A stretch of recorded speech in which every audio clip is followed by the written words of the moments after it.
Can everybody hear now? Yes. Now, Rabbi. Okay, great. So let's begin.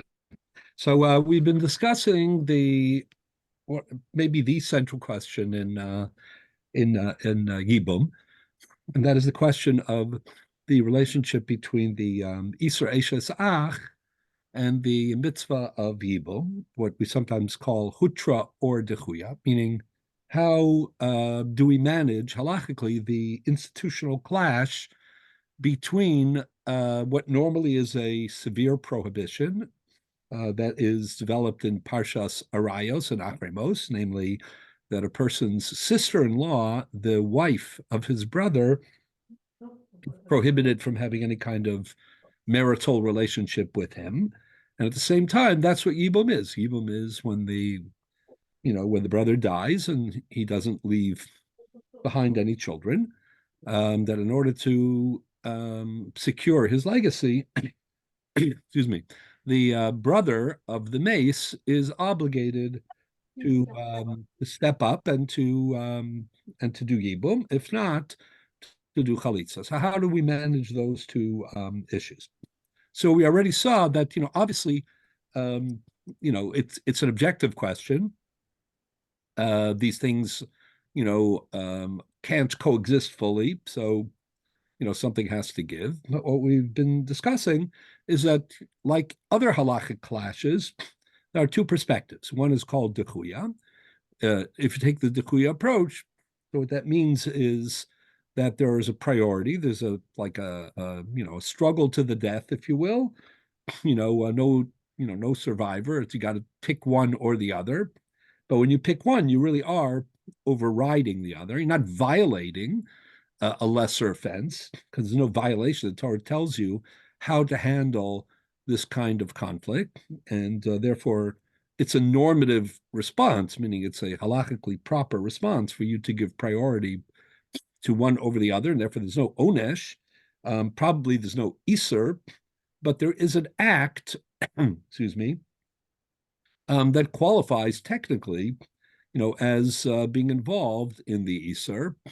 And that's the Dechuya approach. The Dechuya approach in this case would mean that Yibum overrides, takes priority over Eshes Ach, but that doesn't mean that Eshes Ach, goes anywhere. And the Hutra approach is basically that since the Torah set up this clash by telling you to do Yibum, after first telling you that you're not allowed to have a relationship with your brother's wife, the Torah set up this clash, and the Torah meant by that to tell us that, depending on the circumstances, either we're in a circumstance of Eshes Ach, for example, in almost all situations where we're dealing with the wife of a brother, even if that's, post-divorce, it doesn't make a difference. Typically, that prohibition is a severe one nonetheless. However, in the circumstance where the brother dies without leaving a child, in that circumstance, the Torah never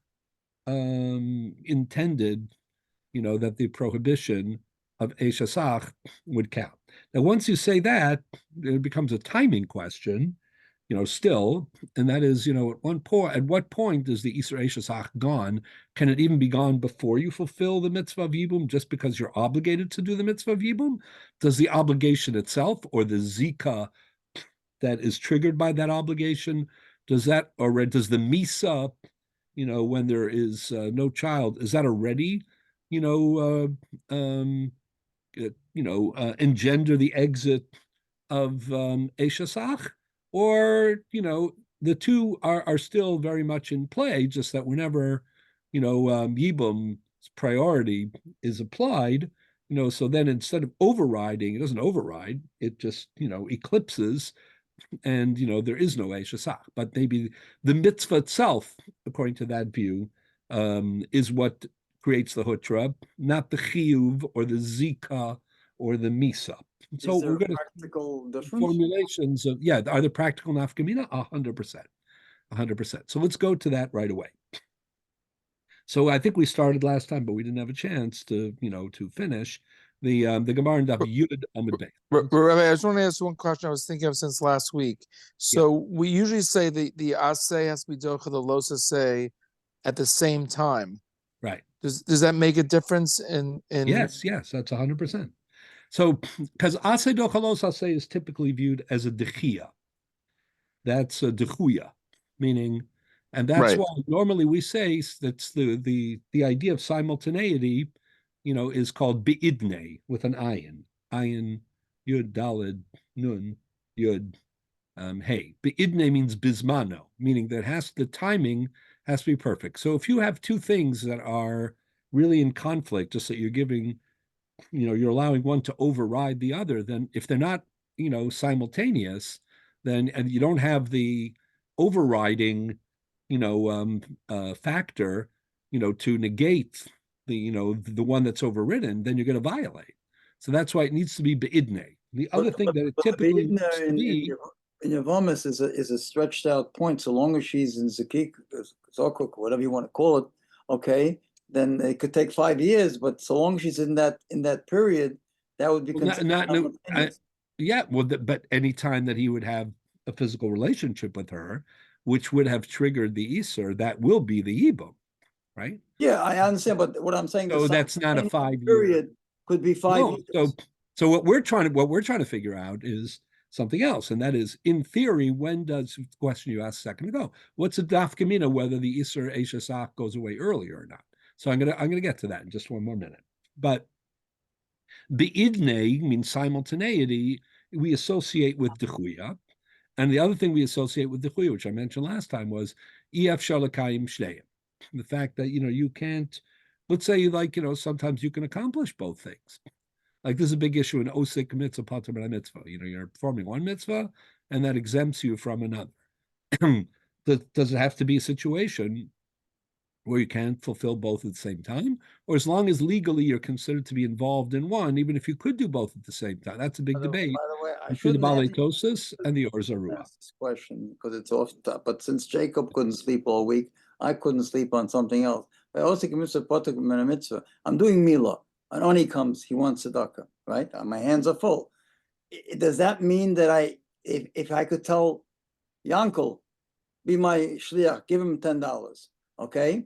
Does that mean that just because I'm doing the Mila and I can't be osik with him, I can't get into my pocket to give him the money, does that mean I'm potter even if I could do it with a shliach? So it depends. I mean, put it this way.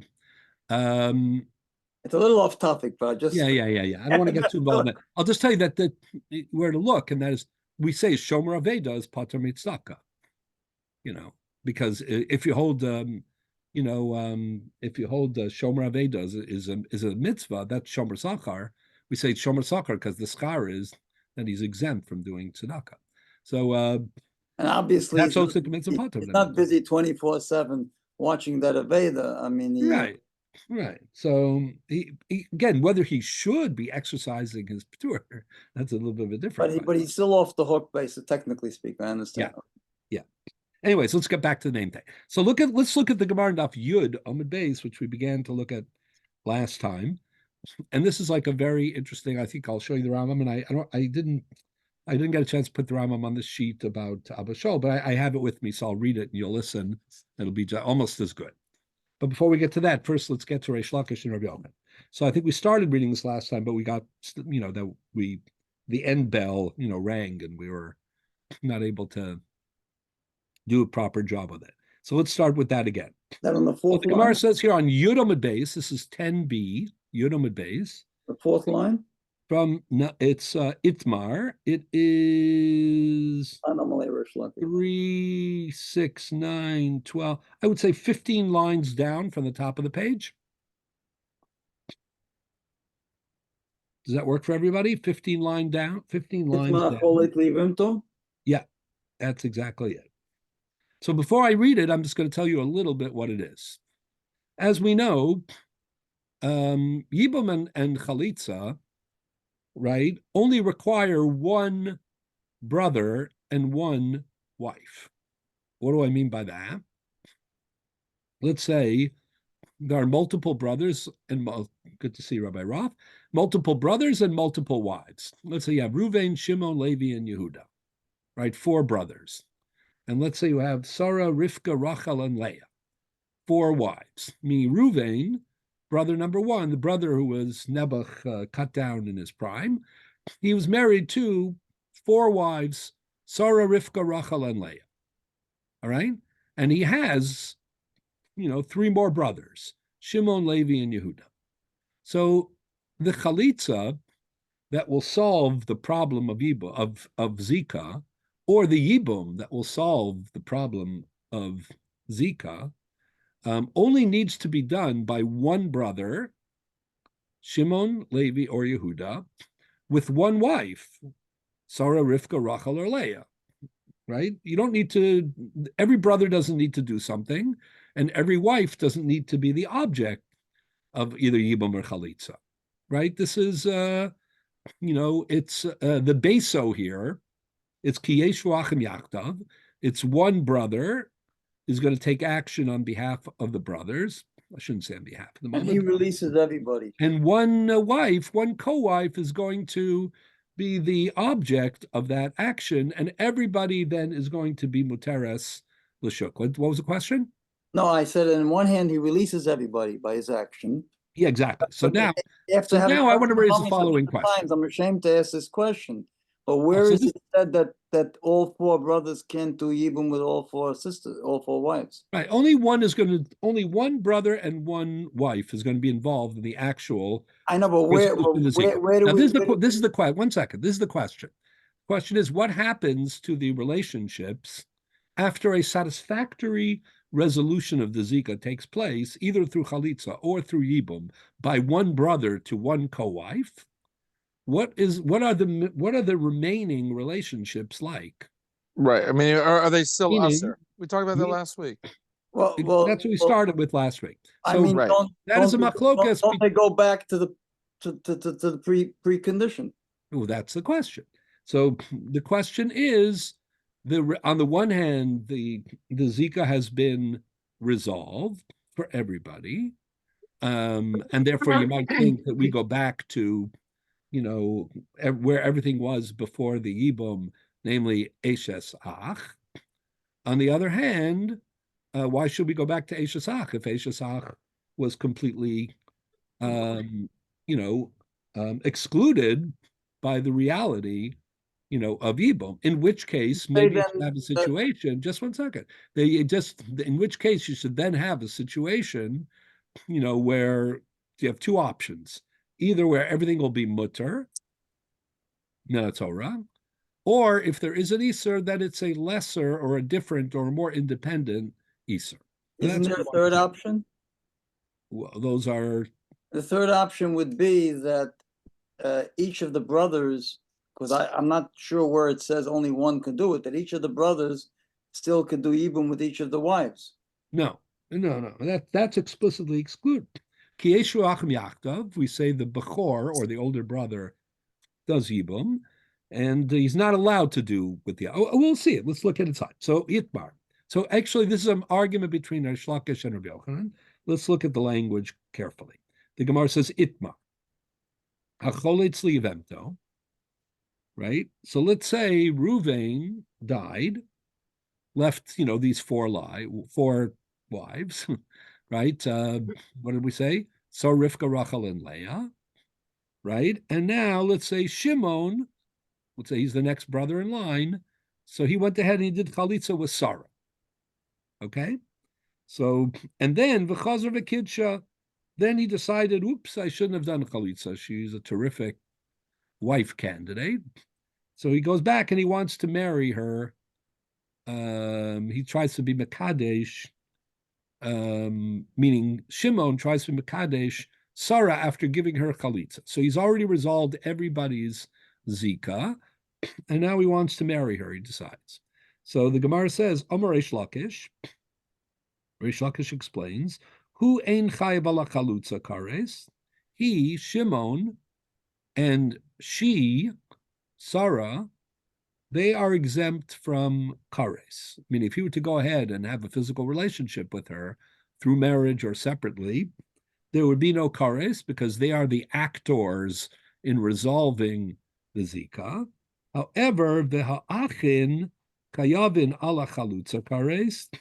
If you were talking about the other brothers, namely Levi and Yehuda, if they were to have a relationship with Sarah, who received the chalitza from Ruvain, says Reish Lakish, that would be a Kores Eshesach relationship, right? Al Hatzara, and if we were talking about any kind of relationship with not Sarah, who received the chalitza, but Rivka, Rachel, and Leah, right? Any of those three, then bein ha'achim chayavim alatzara kares. Then not only would there be kares for them, there would also be kares for the brother. Meaning, if Levi and Yehuda were to have any future physical relationship with any of the other tsaros, meaning if you left Shimon and Sarah out of the picture, they're the ones who actually did the chalitza that was matir everybody. If you leave them out of the picture, everybody else is in a kares relationship of Eshesach. That's Reish Lakish. What does Reish Lakish think is his status? I mean, it's okay for Ruvain to have done what he did. No. No. He doesn't get. Ruvain died. Shimon. Shimon, what do you mean it's okay what he did? What's Shimon did a chalitza. No, but afterwards he had a relationship with her. So what's his status? No, that's prohibited. It's just not covered. But he doesn't get so what's his status? It's the violation of lo yivna. It's a lav. We'll see in a moment. According to Rabbi Yochanan, before we get to that, 1 second. What does Rabbi Yochanan think? Rabbi Yochanan Amar. Right, first you have to see the fact. Rabbi Yochanan says, "Bein hu ubein achin, einan chayavim, lo ala chalutza kares, v'lo ala tzara kares." Rabbi Yochanan has an easier across the board shita, meaning Reish Lakish thinks that there is a unique going. Reish Lakish, just to sum up for a moment, thinks that everybody but the chalutz and the chalutza have a chorus relationship. The chalutz and the chalutza, we'll see in a moment, have a lav relationship. Rabbi Yochanan thinks no one has a kares relationship. Everybody has some sort of a prohibition, but everybody has the same prohibition, but none of them have kares. Now let's see. My Talmud de Reish Lakish. Why does Reish Lakish think that the chalutz and the chalutza, meaning Shimon, what you asked a second ago, Shimon and Sarah, why does he think that their relationship is not kares? Right? The issue isn't that it should be permissible. The issue is that it's not kares. The answer is Amar Kra, because the Torah says, remember the Torah says that if there's chalitza, the chalutza makes a speech. She does some spitting, the rikika, and she also makes a speech. And she says, Mein yavami hakim shem lachiv. Shame on you. It says, and also that how terrible it is, asher lo yivne, base, achiv, that he refused. What's a pasuk? V'nigsha yivimto elav. The Yavama approaches the Yavam, right? The chalutza approaches the choletz. Le'neaz kenim, v'choltza nalo, she removes her shoe. Me'al raglo, she removes his shoe from his foot. V'yarka b'fanav, she spits in his presence.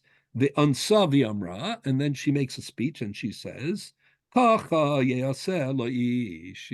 I'm giving it a little bit of, Megillas Esther, I guess. Asher lo yivneh es beis achiv, who refuses to be boneh. That's the expression of binyan abayis. Binyan adeya. He refuses to, invest. It's interesting, the language of binyan. We talked about it earlier in the year. We talked about the Sfarno, but the language of binyan here, because we're talking about the brothers' legacy and ignoring that legacy. So we're saying it's like, it isn't just, a relationship that he had. It was his bias. It was his whole, future, his whole legacy. So that's the words that we use, that, kacha ye'aseh la'ish asher lo yivneh es beis achiv. So the drasha is, asher lo yivneh, Kivin shelo bana, this is now, I'm back to the Gemara, Kivin shelo bana, since he had the opportunity, but he didn't do the binyan, the building, he didn't do the investment, to build up his brother's legacy, he refused. He had that opportunity, but he lo yivned, meaning he turned his back on that. And the implication is that you have one opportunity to get this right. Mi shaloba kivin shalo bana shuv lo yivneh. That's the drasha, meaning you had your chance. And when we say, kacha yaseh misha lo bana, it's not like, oh, he can come back, he can go back and do it, later. This is his chance. So if he didn't do it now, then irrevocably he has lost the binyan opportunity. And for him then to pretend, that he's going to build a family relationship with her afterwards is a violation of lo yivne, kivin shalobana shuv lo yivne. He should be worse than the other brothers, not better Well, off. it's not. In one sense, it's worse, and in another sense, it's better, because ihu hu dekoy bilo yivne. For him, the problem is a problem of lo yivne, meaning he had the opportunity and he didn't take advantage or capitalize on the binyan opportunity. Aval echav, but as far as his brothers are concerned, they didn't do even an act of chalitza. So they were just passive on the side. Whoa, one second. I thought one brother The represents the other kaima, brothers. and therefore the Isra of Eshes Ach fully returns for them. So Rabbi, I thought one brother represents the others. I just can't. You have to let me finish. Okay. The Allah dida hu dekoy below yivna. Let me just finish the formulation of the Gemara. The Allah dida hu dekoy below yivna, with respect to her, meaning the chalutza, the cholates, has lo yivna relationship.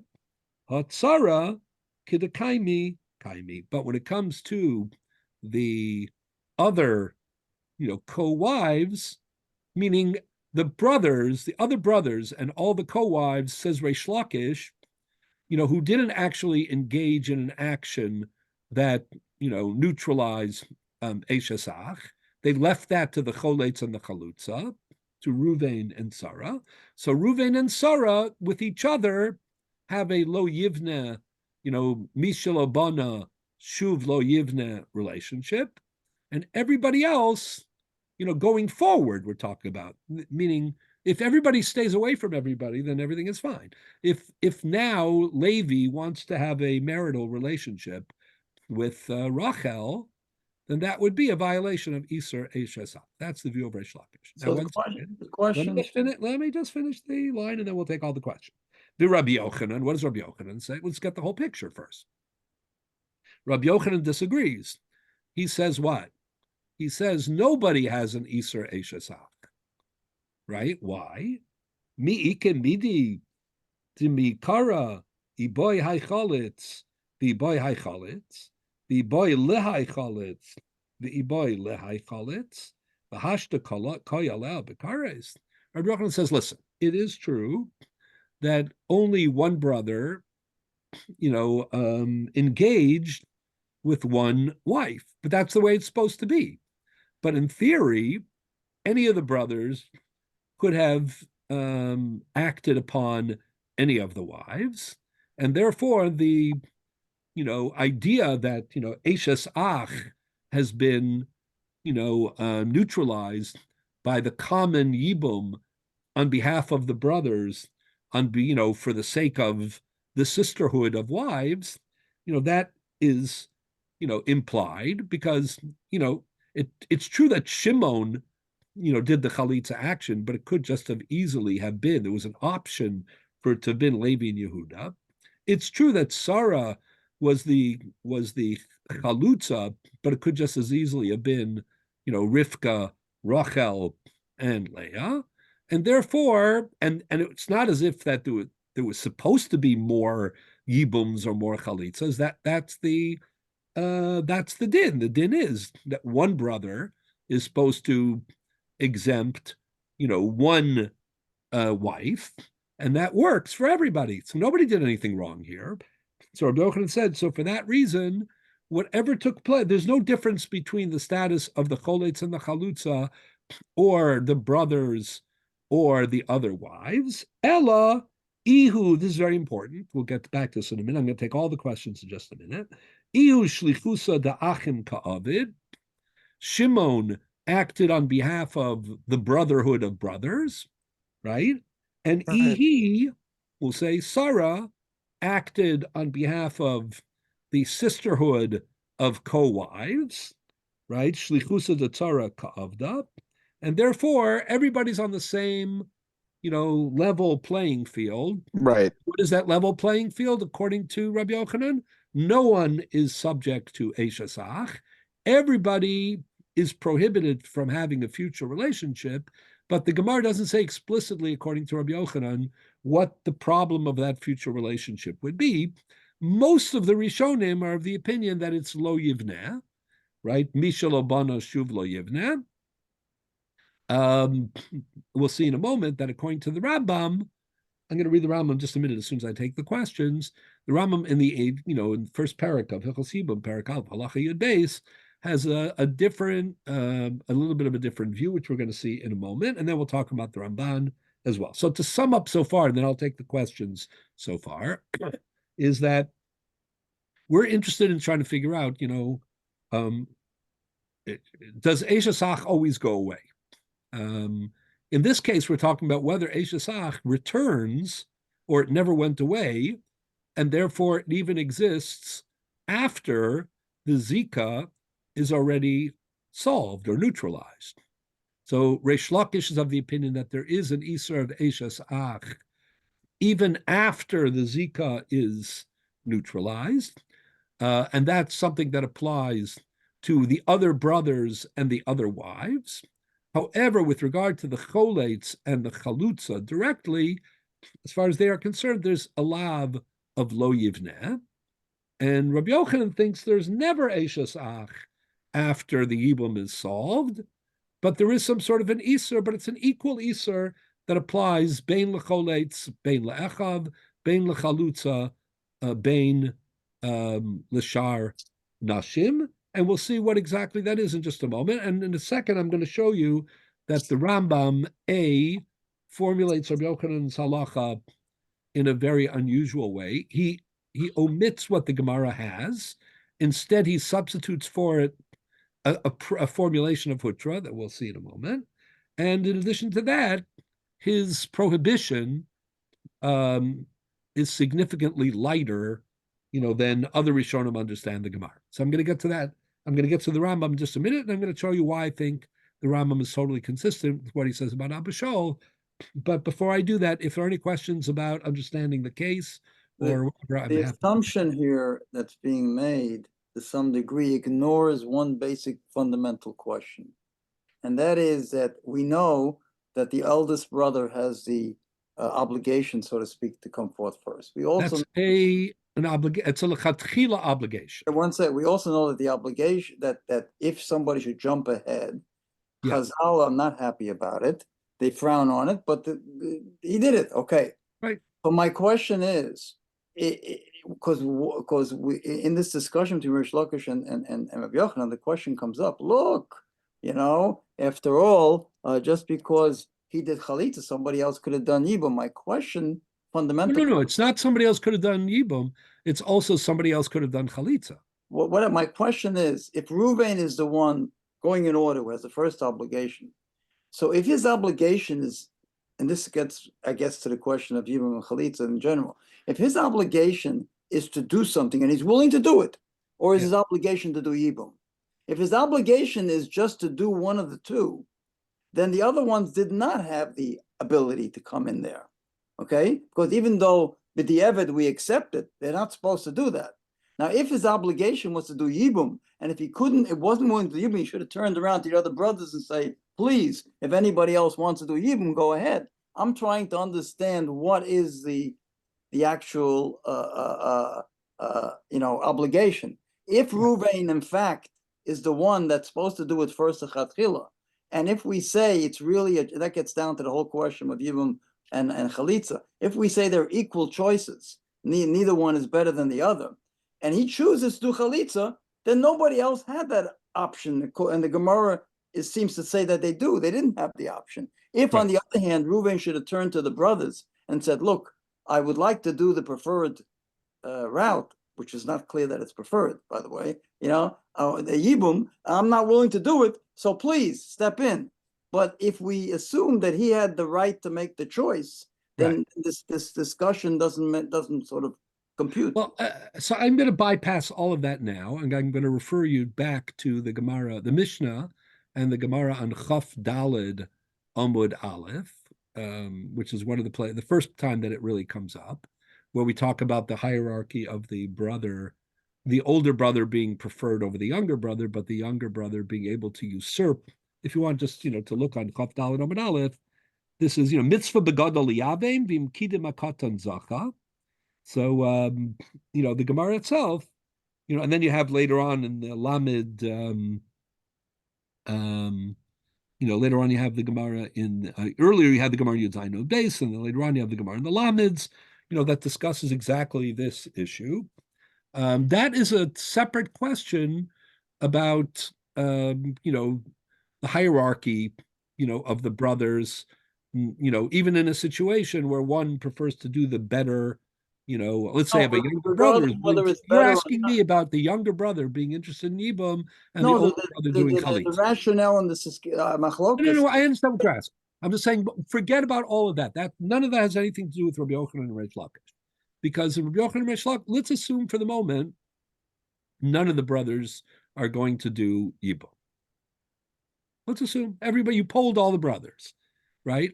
Every brother is only going to do Chalitza. Or in the other case, which the Gemara discusses later also, let's say a similar problem. Let's say the older brother did Yibum with the wife, one of the wives. We still want to know what happens. It's not only in Chalutza, it's also in Yibum. So that's freed everybody, right? And let's say now the Miyabim wants to marry one of the Tsaros, or one of the brothers want to marry the Tsaros. Meaning, you're assuming that problem here is a problem of, because the machlokas seems to indicate that the brothers on one side of the machlokas, the brothers had an opportunity. Why didn't they? The Rabbi Yochanan is citing the opportunity of the brothers only to argue that we shouldn't be treating the person who ended up representing everybody, or the woman representing her side, any differently than anybody else, because everybody in theory was in the game here. But they weren't. That's my point. But they were. If Reuven stepped up, everybody else can't get in the game. No. Let's assume that that the right person, even if let's say everybody agrees that the Gadol Ha'achim is I'm trying not to Reuven is that Shimon. If Shimon stepped in, let's say the Gadol Ha'achim, he's the number. In this case, Shimon is the Reuven died. So it's Shimon. Let's assume Shimon is older than Levi, who's older than Yehuda, right? So everybody agrees Shimon, has the right, the first right, and the preferred right of either Yibum or Chalitza, depending on what it is. Now, you're asking a different question, which is a legitimate question. I just don't want to get into it right now, which is, let's say the older brother wants to do Chalitza, and the younger brother wants to do Yibum, and let's say Yibum is preferred to Chalitza, which mostly we think it is, right? So then, is that still true? But we don't need, that's none of that is relevant to Rabbi Yochanan and Reish Lakish. Let's assume Rabbi Yochanan and Reish Lakish, no one wants to do Yibum. And let's assume everybody's happy that the older brother, if they're doing Chalitza, everybody's happy that the older brother do the Chalitza. There's no controversy. When the Rabbi Yochanan said anybody could have done it and anybody could have received it, all he means to say is that in theory, right, what happens with one man and one woman, is really on behalf of everyone. And therefore, not that there's controversy, not that somebody stepped out of bounds. Nobody stepped out of bounds. Let's say there's harmony among the brothers. Shimon, Levi, Yehuda, they couldn't get along better, if they were the ideal brothers, let's say. And let's say, Sarah, Rivka, Rachel, Valeah, we're practically like the imahos, tzidkanios, gemuros. So everybody agrees that Shimon is going to represent the brothers with Sarah, and there's no controversy about that whatsoever. The only question is there a special yichus in this relationship between Shimon and Sarah, because they're the ones who took action and appropriately, popularly, without controversy. But the action they took on behalf of everyone, does that give them a different status if they want to revisit their relationship after the Zika has already been solved? At that point, without any controversy, which is what your question was based on, it's a good question. But I'm saying eliminate that. That's not Rabbi Yochanan and Reish Lakish. Reish Lakish is still saying yes. The fact that Shimon was choletz Sarah, right? That is a lo yivne problem, and everybody else has a shasach problem. And Rabbi Yochanan says no. Just because lemaisa befoal, in fact, Shimon and Sarah were the actors, they were the active parties here. It doesn't make a difference. Somebody had to be the active party. There's no controversy about that. But everybody is equal in terms of their ongoing status vis-a-vis the problem of cars. That's where Reish Lakish and Rabbi Yochanan come into play. So what I want to say is as follows. If we have the Rambam in front of us, it should be in the Marmakomos here on page 3, I believe. Look at the Rambam, Perik Aleph, Halacha Yud Beis. What does the Rambam do with this halacha? Okay, everybody have it? Aleph Yud Beis? Is that really true? It sounded like you had a question before also. Which page? Yeah. I think it's page 3, or maybe it's the end of page 2. Well, let me check one more time. Yeah, I just wanted to make sure. Page I 2. always understood that which I think you came out that way with the Gemara, that the one brother is meaning that the responsibility is it's a family responsibility. It's a family dynamic. Yeah. And one brother represents the group. Yeah. That's what we're talking about. Yeah, it's not a responsibility on each one.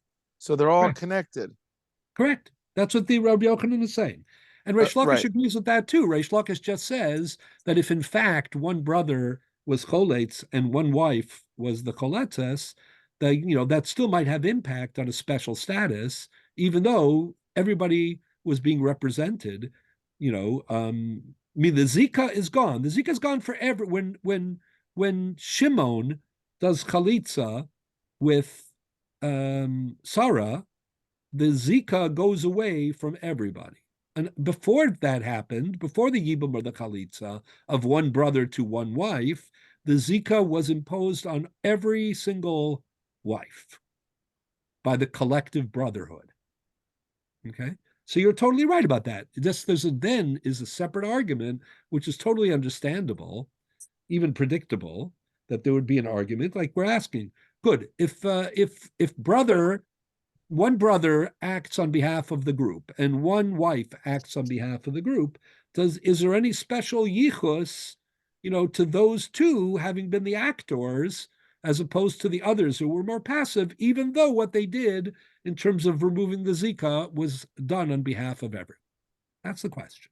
Okay, so the Rambam paskins mostly like Rabbi Yochanan, but what I'm going to show you is that the statement that Jacob, that you just underscored, and that Andy also was underscored, which is that one brother is representing the others and one wife is representing the others.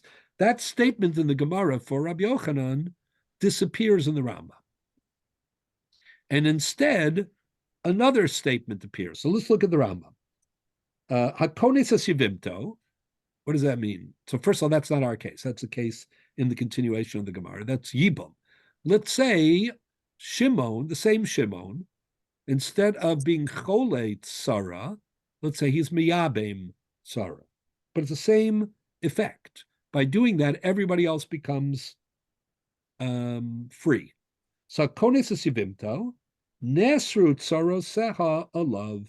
Shimon, who did Yibum with Sarah, is prohibited from having a relationship with Rivka, Rachel, and Leah. And moreover, the al shar ha'achin, the other brothers, of course, can't have a relationship, with, the other wives. Rivka, Rachel, and Leah are off limit to both Shimon and, of course, also to Yehuda, Levi, and Yehuda. Isn't it equal? Isn't it equal? Whatever's on one is on the brothers. That's what I'm getting confused. Well, Is it the same? Reish Lakish didn't think so, but we're going to see what Rabbi Yochanan seems to say that everybody's treated the same. The Okay. imba, but everybody treated the same still means they're prohibited, right? The Yeah. imba o echad meha achin al tsarasa. If either Shimon or Levi and Yehuda end up having a physical relationship with either Rivka, Rachel, or Leah, the other wives. So listen to the Rambam. Areza over ba'aseh. We didn't have that in the Gemara. The Rambam says, well, we don't have the case, the Yibum case, but okay. The Rambam says if anybody has a ongoing relationship, one of the other brothers, or even the brother who did the Yibum, with one of the other wives, it's a violation not of kares, not of alav, but of a mitzaseh. What's a mitzaseh? It says Yavama Yavo Aleha. So the Dardrash is Lo Aleha Bial Tsarasa. He's got to, even if he does Yibum, which Shimon did, but he did Yibum with Sarah. He can't do Yibum with multiple partners. He can't do Yibum with Sarah and Rivka, right? Why And does the therefore, Rambam? Aleha, the Lo Al Tsarasa, the Lavaba Mechlal Aseh is an Aseh. And therefore, there's an Isser Aseh for him to be involved with one of the other's wives. Otherwise, Why does the Rambam not talk about the Yisr with the other brothers doing Yibum with or have a relationship with Sarah after the Chalitza? No, because he's an Ashes Ish and she's Ashes Achiv. But Sarah is the same problem. No. Just because the brother did Yibum. No. Chas v'shalom, chas v'shalom. The Sarah is now the wife, the full wife. Yibum, I'm sorry. I'm still thinking he did Chalitza. I'm sorry. Right. We'll get to Chalitza in a second. But Sarah in this scenario is the full wife of Shimon. I was thinking of the Chalitza case. Okay. Yeah. Now we're going to get to the Chain, the next line. The Chain acholetz liyavemto. Now Shimon does Chalitza with Sarah. So Nesra HaChalutza, listen to what the Rambam writes. He v'kol tzoroseha ala choletz. This is Rabbi Yochanan, not Reish Lakish. So Rabbi Yochanan says there's a prohibition to have any relationship with the chalutza and the choletz, or any other wife, or any other brother, al shar ha'achim. I mean, everybody is prohibited to everybody, says the Rambam. But listen, how? The kulan asuros aleim bidivrei sofrim kishnios shema'achar shemeis achiv below. This before we get to the reason. Okay, 1 second. So big chiddush of the Rambam, right? The Gemara says that there's a prohibition, according to Rabbi Yochanan, of an equal prohibition that applies to when there's a chalitza of one brother and one wife. There's an equal prohibition across the board for everybody to have any kind of physical relationship in the future. But the Gemara doesn't say what that Isser is. But the Rambam thought that it was only, if you take the Rambam as is understood, or kipshuto, it's only medivrei sofrim, meaning it's only a kind of a drabanan like shnios larayos. Wow. Meaning not just that Rabbi Yochanan says there's no kares. Reish Lakish says the any relationship going forward is a violation of Isra Shasach, because kidekaimi kaimi, you go back to pre-Yibum. Rabbi Yochanan, according to the simple pshat of the Gemara, right, thinks that there's an Isser lo yivneh, alav. But according to the Rambam, it sounds like it's only midrabanan. There's a lob of lo yivna of not building. I don't understand. The lob is Eishazach, I thought. What do you mean the lob of lo yivna? No. The lob is Eishazach before the Yibum and before the resolution of the Yibum. And according to Reish Lakish, it continues to be Eishazach. Right. because that returns. But according to Rabbi But Yochanan, there's no Eishes Ach after Zika is properly satisfied. executed. So, but it sounds like in the Gemara that there would be a lav of lo yivneh, even shalobana, right? Shuv lo yivneh. He chose chalitza not ibum, and he has to live with that choice. He can't change his mind. He can't go back and try to do, a marriage. He had the opportunity to marry her with ibum, and he didn't do it. And if he does, he's over lo yivna. What is he over if The he lives with simple her? reading of the Gemara, and that's certainly what Reish Lakish says about the Choletz and the Chalutza, is that he and she would violate Lo Yivna, the lav of Lo Yivna. Even Shalo Bana, Shuv Eino Bona. And the I don't Rambam, understand. Does that law exist according to anyone else? Is that one of the 613? I don't even know. oh, great question. That's a great question. I mean, where are we making? Like, I never heard of lo yivna. Well, it's in the Gemara in Reish Lakish. The question is, does Rabbi Yochanan agree? Rabbi Yochanan agreed that it exists, right? So the answer is, you'll see in one more minute, I'm going to show you inside that the Ramban, if you look in the Marmakomos, we just read the Rambam, right? Perek Aleph Halachim. I'm not finished with the Rambam yet. But if you look in one more minute, look on top of the Rambam. It says, Asagos Ramban the Sefer Mitzvos. Yeah, You see that? yeah. It says, Shikchas Halavin Mitzvah Yudalit. It's almost like people could even like practically, will say that it's like a setup and it's like a collusion. That you were for you to say, like, I don't know, where's that law? I never heard of that law. Does somebody count that law? Right? I never heard of it. It's truth. I know. But that shows you have to do, you have Due diligence. the Ramban Sefer Mitzvos. Okay, a lot to learn. I know, right? Which is a good thing, by the way. Keeps us on our toes. Definitely. So the Ramban I'm going to look at it for 1 minute since you asked me, but then I'll get back to it another minute after that. The Ramban says that the Rambam should have counted Lo Yivna as a lav among the Taryag, and he's critical of him that he left it out. That's what in the Ramban in his commentary in Sefer Mitzvos, does several things. Sometimes he's just a commentary, he just comments on what the Rambam wrote. Sometimes he thinks that the Rambam counted things that should not have been counted because they're already included in something else or whatever. And sometimes he's critical of the Rambam for not counting what he should have counted. It's clear if you think there are 613 commandments, and you think that the Rambam counted some that shouldn't be counted, then you're going to have to supply ones that he didn't count that he should have counted. But we do have to admit that this is a little bit off the track in that it's 2 points removed. In other words, What do you mean 2 points removed? in other words, if he does something that he was supposed to do, and then afterwards, in this unique case, he does something else, so he's really more like over an say than a lav or whatever. No. But in order for that lav to exist, it's like one step removed from, he has to do something first, so to speak, and then. Well, if he does chalitza and then he behaves properly and he leaves everybody alone, or everybody leaves everybody alone, right? Which is the proper thing. For example, in a similar case. So then there's nothing else to talk about. The problem is people are, you leave them in a vacuum, But in a similar case, the Torah goes out of its way to give the pasuk, for example, about machsegur shaso, okay, and the fact that you're forbidden to take back if there's been an in between relationship. We'll talk about that for Yibam also. But the Torah has to go out of its way to give us a pasuk, or at least a siman in the pasuk, to tell us that it doesn't do that by Yibam. Yes, that's the drasha of Lo Yivna. It says Asher Lo Yivna in the future. It doesn't say Asher Lo Bana. It says Asher Lo Yivne. Yivne means who he will not Shalo Bana. Why does it say that?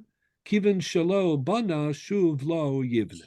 That's the But drasha. but like Lo Yivna is a You don't lav have to equal. like. I don't mean. I don't. I'm not. I don't want to get into the homiletical. No. Reish Lakish thinks that that's the drasha. Most of the Mefarshim we'll see in a moment. The Ramban thinks that even Rabbi Yochanan has that drasha. So it's you may not be so enamored with the drasha, but that's a legitimate drasha. But like By the Rabbi way, Yochanan, you mentioned Matzah Grusha. So if you look at, we did it last year, but if you look at the Gemara, we'll do it again this year because it comes up in Yevamos. But Yevamos, in Aleph Amud Beis, and the way that they read the way they darshan the pasuk is much more bedochak than the Lo Yivna. Not the Matzah Grusha part, but the relationship to Sota part. So, this we have to accept as a matter of faith that the Chachamim had a Masorah of drashos. But remember, this is straight out in the Gemara. But it's in the Gemara for Reish Lakish, and we're not sure. We know that Rabbi Yochanan thinks it is a prohibition. We just don't know what it is. So the Rambam said something unbelievable, and that is it's prohibited, but sounds like it's only midrabanan. Most people think, as we'll see, that it's doraisa and that it's lo yivneh. And the Ramban thinks that not only is it doraisa and lo yivneh, but it should be counted separately among the lavin, as opposed to being like a dilution of Eshesach, But obviously, things. if And the now we're going to get to in just a minute. Rambam felt it was Dorbanan, obviously the Rambam wouldn't include it in his mitzvahs. So one goes with the other. Yeah, that's also true. but So let's go back. Rabbi, just quickly. So Lo Yivna, the one that holds is a lav of Lo Yivna. Yeah. Which I think, so is it equal for all the brothers or only the one that did the chalitza? No. Oh, you mean for Rabbi Yochanan? Yeah, Rabbi Yochanan. If that's the pshat in Rabbi Yochanan, as it is, for example, for the Ramban, then it would be equal to all the brothers and all the wives. Yeah, let's just look at it for a minute, and then I'll go back to the Rambam. They could have stepped in and done. Let's read the Rambam from the Ramban. It says Hasagas Ramban, say from Mitzvahs the Rambam, Shikha Salavin Mitzvah Yodalit, which means that this is the 14th example of a lav omission, according to the Ramban's count, is criticism of the Rambam Sefer Mitzvos. In he took all 613 mitzvos, he put them through an examination. He found that, in his opinion, the Rambam counted things he shouldn't have counted, and he omitted things he shouldn't have omitted. And there he's giving you his revised 613, which include, this is number 14 of the Lavin that the Rambam should have but didn't count. What is it? HaMitzvah HaYudalid, Shenimna HaCholetz, right, Liavemto. If the Choletz, right, vis-a-vis the sister-in-law, Shelo Yavo Aleha, V'lo Yisa'ena, Acharei Hafrada Mimenu B'chalitza. There's a separate lav which applies to a situation where a chalitza was done and not a yibum, but after the separation, after the chalitza, right, he changed his mind and he wanted to have a relationship with her. That is prohibited. That's the 14th missing lav that is prohibited. Then the Ramban adds, this is the key, this is where the Ramban is consistent. He says, Ve'ena inyan, listen to this, Sheyachzor aleha iser eshesach.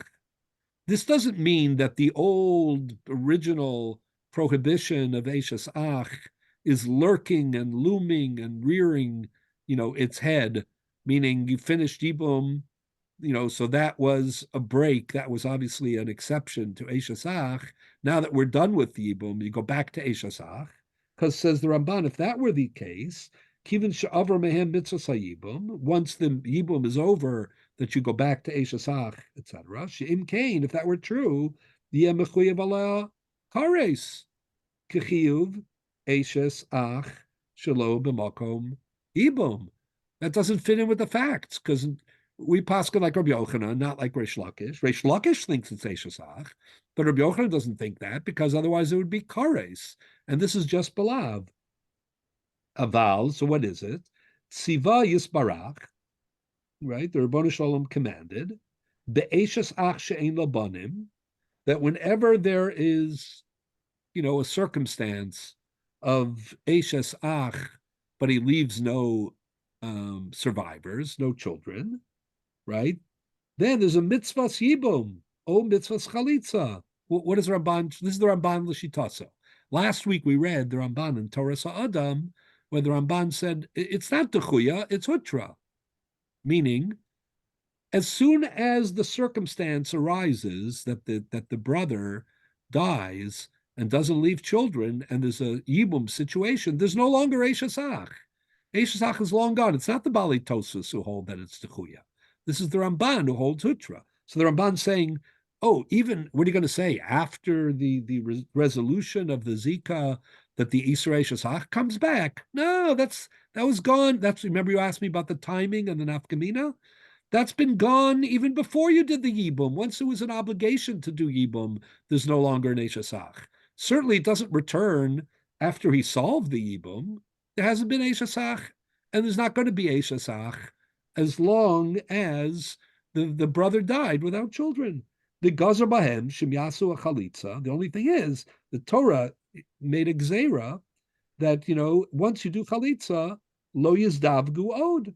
That's a dindoraisa, a chayve lavin, but it's not the kares of Eshasach, because that was hutra, and hutra means that it's long gone. So if one of the brothers did that, can he still remain with that with the former sister-in-law? I mean, it would be chayve lavin. But in chayve lavin, sometimes we say there's tfisas kedushin, if that's what you're asking. Yeah. Meaning the marriage would count. It just is prohibited. Huh? It's like a grusha lekoin hedjot. Yeah, that's my point. So he could continue to live with her? I mean, he's not allowed to, but the kedusha would be she needs a divorce. If he married her, she would need a divorce. As opposed to an Eishes Ach, look for Reish Lakish, where the kedusha wouldn't be tofes, because that would be Erva Gemura. That's another nafkamina, right?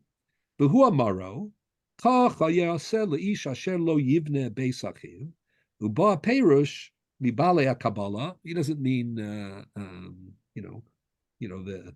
Kabbalah meaning the Sfiros. It means the Mesorah is that the way that we read the pasuk lo yivne. Now, really, this is Reish Lakish, but it's Reish Lakish only for the Choletz and the Chalutza, and it's Rabbi Yochanan for everybody, according to the Ramban. And we'll see in a moment.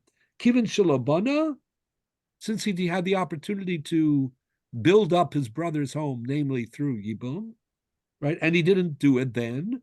Shuv lo yivne, meaning I think the drasha is the future tense of it. It should have said, asher lo bana.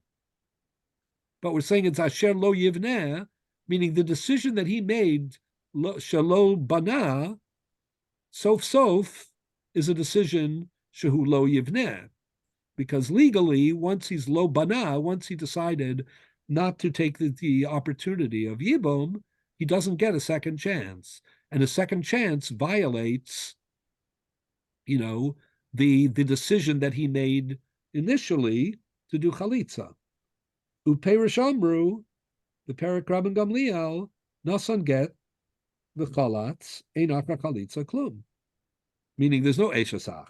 Amar Rav Yehuda Mashmul Zudiv Rabbi Akiva Damarin Kedushin Tosim B'Chai B'Laven Aval Chachamim Omrim Yesh Achar Chalitza Klum Lamanu Shayivama La'ach La'achar Chalitza Chai B'Laven Hi Etzlam. That's his way of saying there's Tfisas Kedushin. The question that you asked a minute ago, there is Tfisas Kedushin. It's just that it's Be'isar.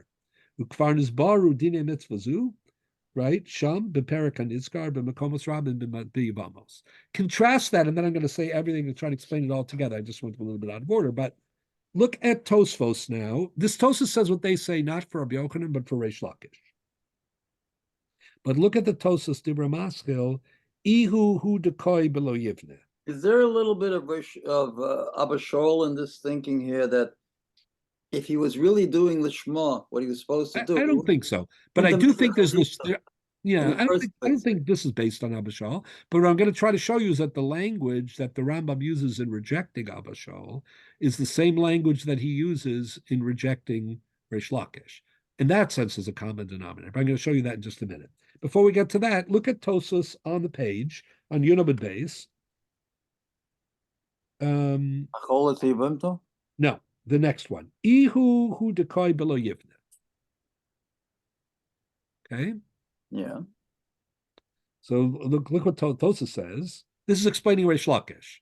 that Rish Lakish said everybody is violating Isra Eshesach, with the exception of the Choletz and the Chalutza. If they decide to have a future relationship, that is prohibited, but that's Lo Yivna, that's not Kares.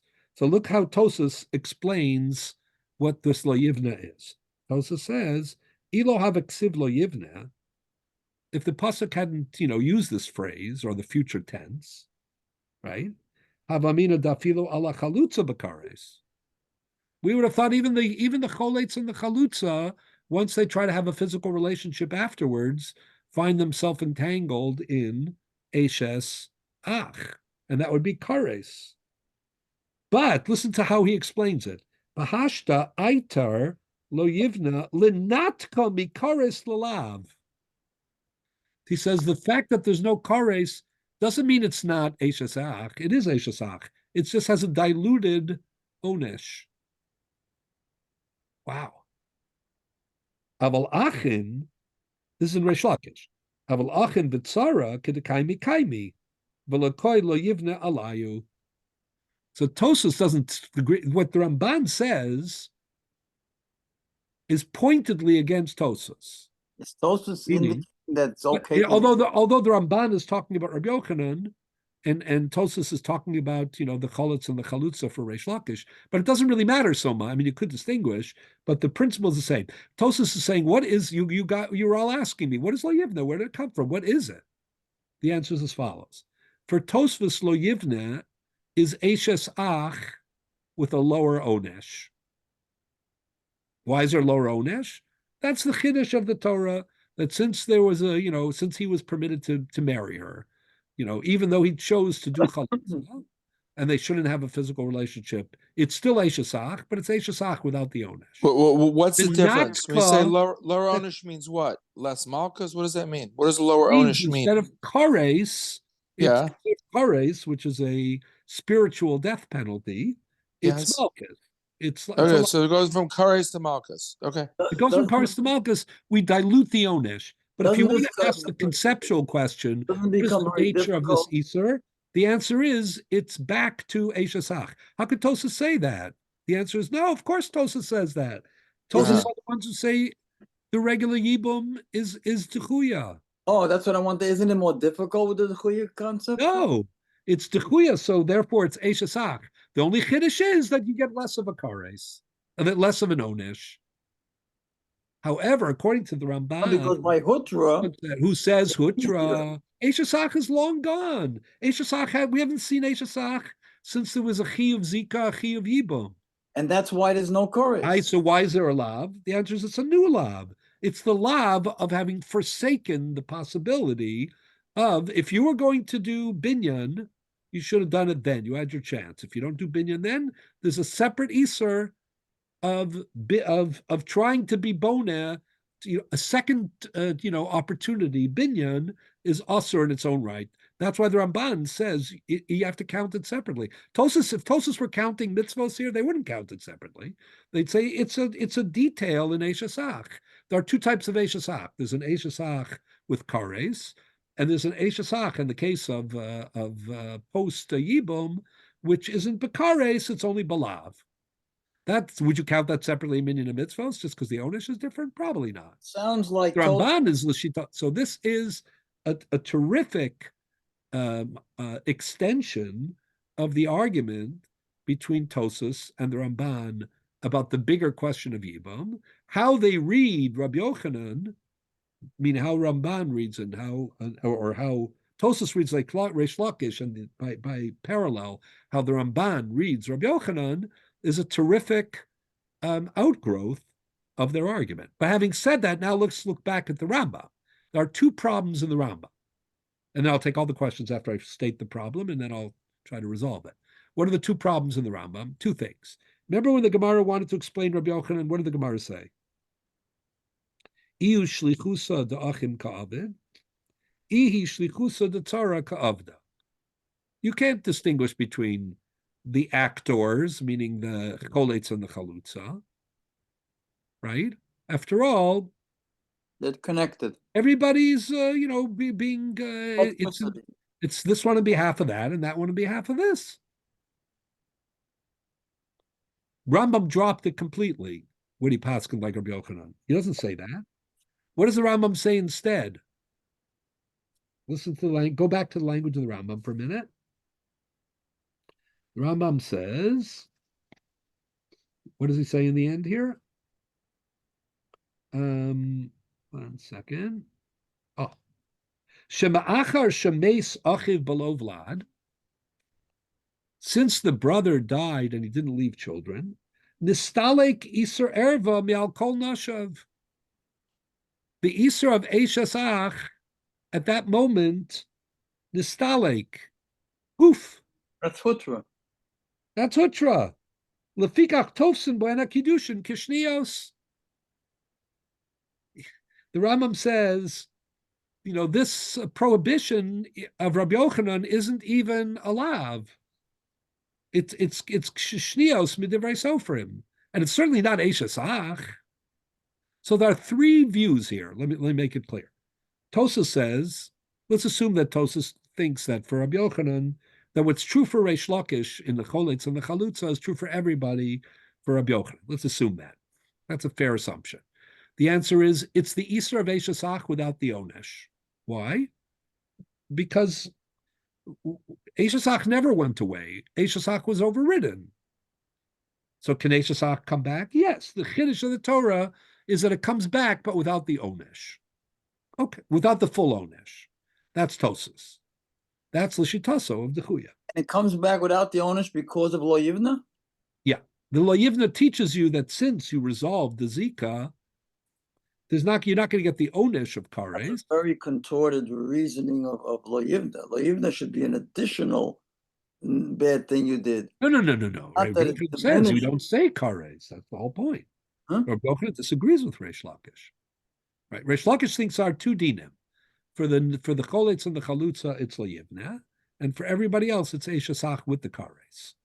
Rabbi Yochanan thinks, according to Tosfos, everybody is Lo Yivna, but Lo Yivna is a diluted Eishasach. Then you have the Ramban, who says, no, that's not the Pshat in Rabbi Yochanan. The Lo Yivna applies to everyone, like it applies to the Cholitz and the Chalutza for Reish Lakish, but it's not a diluted Eishasach. Eishasach is long gone. It's Hutra. It's a separate Iser, Imhu lo bana, shuv lo yivna.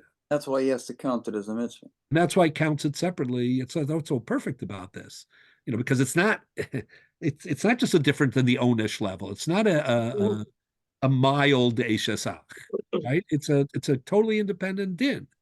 What happened to Eishasach? The answer is no, Eishasach. That's been gone for a long time. What about the Rambam? So the Rambam dropped the shlichus and instead he put in hutra. So two things I want to tell you. Number one, this formulation of the Rambam of hutra, time-wise, like the Ramban, is when? When did the hutra begin? At the minute that the brother died without leaving an heir, not at the moment when they did a proper yibum. And the formulation in the stalek, it's gone. But so the Rambam, number one, he goes further. He doesn't even think there's a lav. He thinks whatever it means. It's like shnios. It's a high drabanan, not even a daraisa. Possibly. That's what it sounds like.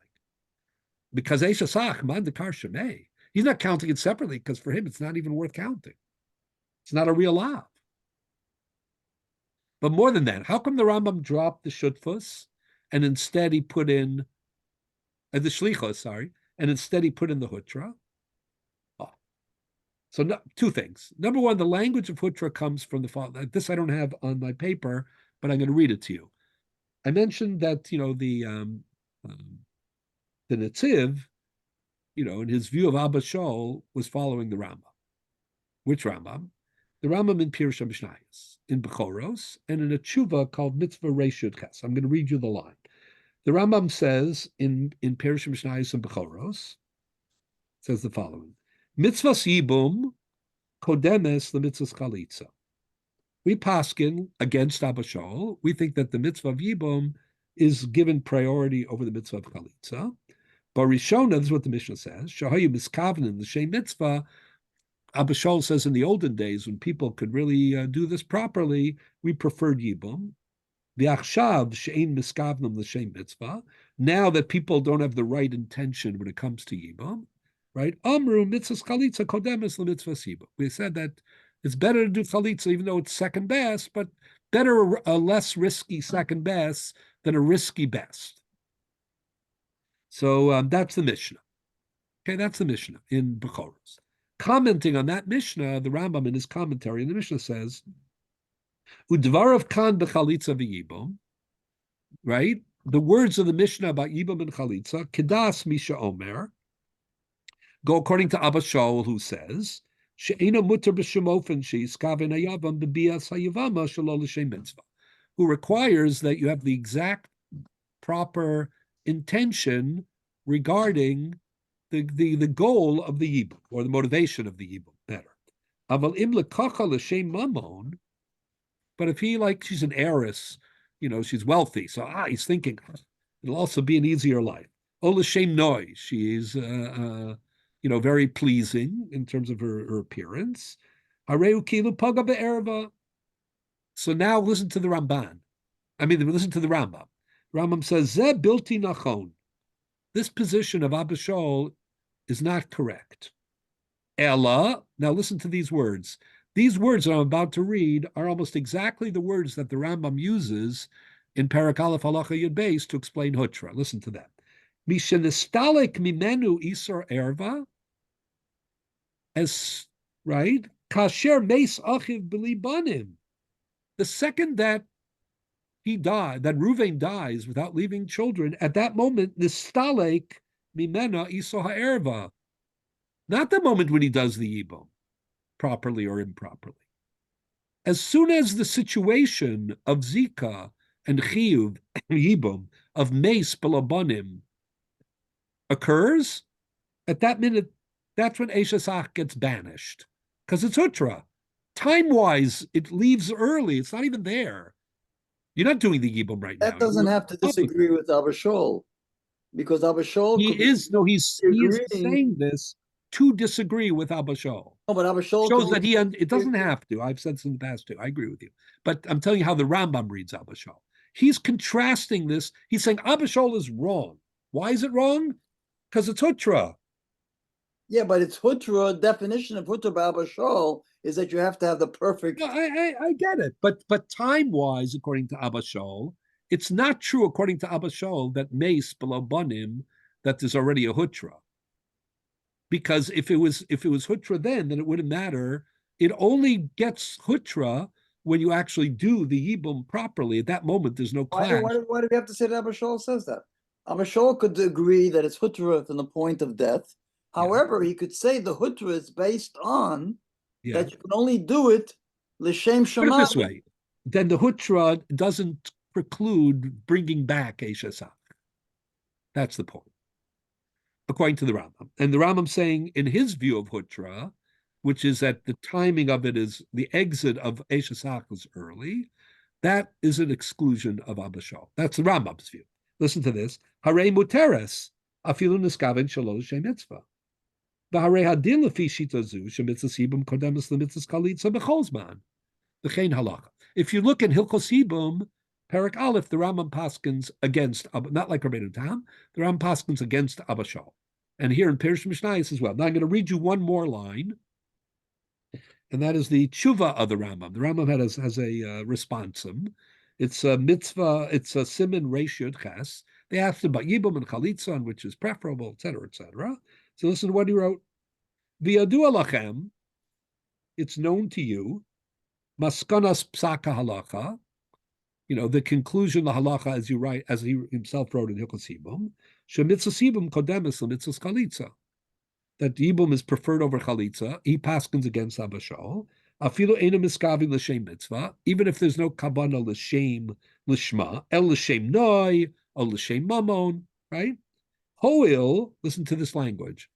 Ula'achar shemei sachiv below banim, because the second that he dies without leaving children, Hutra, here he actually uses the language of Hutra. Hutralo. The Isra Eshesach isn't Dechuya, it's Hutra. B'nistalek Isra ha'erva bechlal. The entire Isra erva is paka, it's gone. Kechachamim. Aval lefi shitas Abba Shaul, Here he spells it out. Mitzvahs chalitza kodemes. He prefers chalitza because of the risk. Lioso sover, because he holds she'isur eshasach dochui mipnei hayibo. It's not hutra. It's overridden by yibum. It's the constant clash or contest between them. The im miskavlim the davar echad zulasei mitzvah reu kilu poga be'erva. Right? The ein halacha kimoso kimosha bira Talmud. We don't paskin like Abba Shaul. And then, for good measure, the kosav Moshe. He says, he gives you his closing signature. So, this is the speculation. This exact language that the Rambam uses in Pirush Mishnayos and in the Tshuva is the language that he uses when he paskins like Rabbi Yochanan and dilutes. It's not even a lav. Never mind, like Tosa said, it's a dilution of the Isra Shasach. It's not even like the Ramban, a separate lav. It may only be a din d'Rabbana. But why didn't he mention the Shlichos? So some of the Achronim point out that in Ksuvas, Daf Samach Dalid, Rabbi Yochanan holds like Abba Shaul. The Rambam clearly, in 3 places, in Pirush Mishnayos, in Hilchos Yibum v'Chalitza, and in his tshuva, does not paskin like Abba Shaul. So maybe the speculation is the following. It's my speculation, at least. I think others have suggested it as well.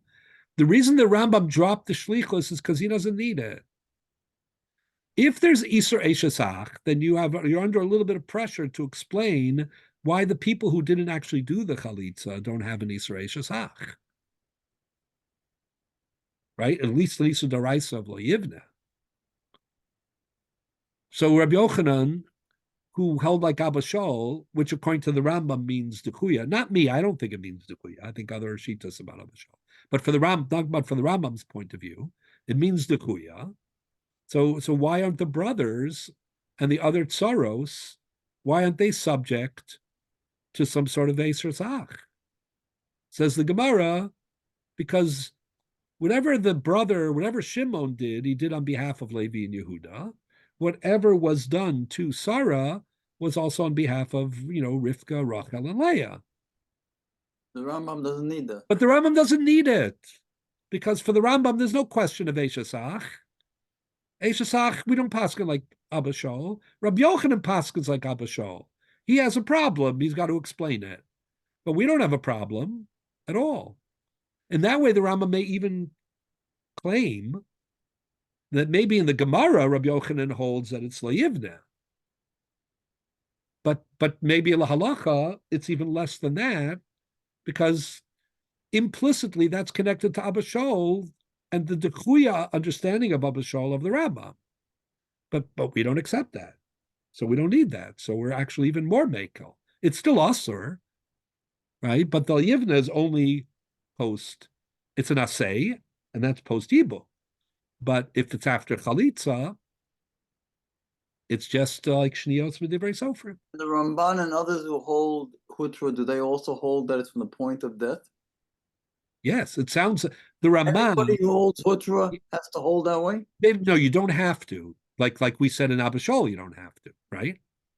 But as it happens, the Ramah that we read last week in Sanhedrin and the Ramban in Torah Sa'adam, both of whom formulate the idea of Hutra, like could be they were influenced by the Rambam, I'm not sure. Rambam came before both of them. But both of them think that the Hutra is from the moment that there is a Zika or a Chi of Yibum, meaning from the moment of the death without Banim. That's when the Hutra begins. They happen to hold that way. And would it therefore be that? By the way, in the Sefer Mitzvos Rambani says that. And would it be therefore that those who hold the Chuya, on the other hand, would hold that it only starts at the time of the Yibum or the Chalitza? Well, if you hold the Chuya, then you probably, put it this way, if you hold Hutra, you have the option of thinking that it's very early, or that it's, the Hutra is only when you're confronted, not with the Chi of Yibum, but with the actual proper implementation of Yibum. That's how you and I actually prefer to look at Abba Shaul. However, if you hold the Chuya, you probably have to say that the Isser Eshesach is always there until you dispel it. Now, does that mean it has to be there after the resolution of the Zika? Not necessarily, but that it's there until that moment and is a threat, yeah. Okay, we're going to stop here. Next week we'll just talk about. I still have to talk about Mu'beres and the Gemara and Daf and Dalet. I did not understand either. No, Shukar. Thank you so much. So next week's Mubaris, you said? No, I said next week we'll speak about Mu'beres a little bit, and we'll speak Okay. about the Gemara and Daf Nun Daled, and then we'll move on to a couple of some other issues that are central to these themes. Okay. Shukar. Thank you so much. Have Shukar. a great week, everyone. Thank you. Good night. Thank you. Bye-bye.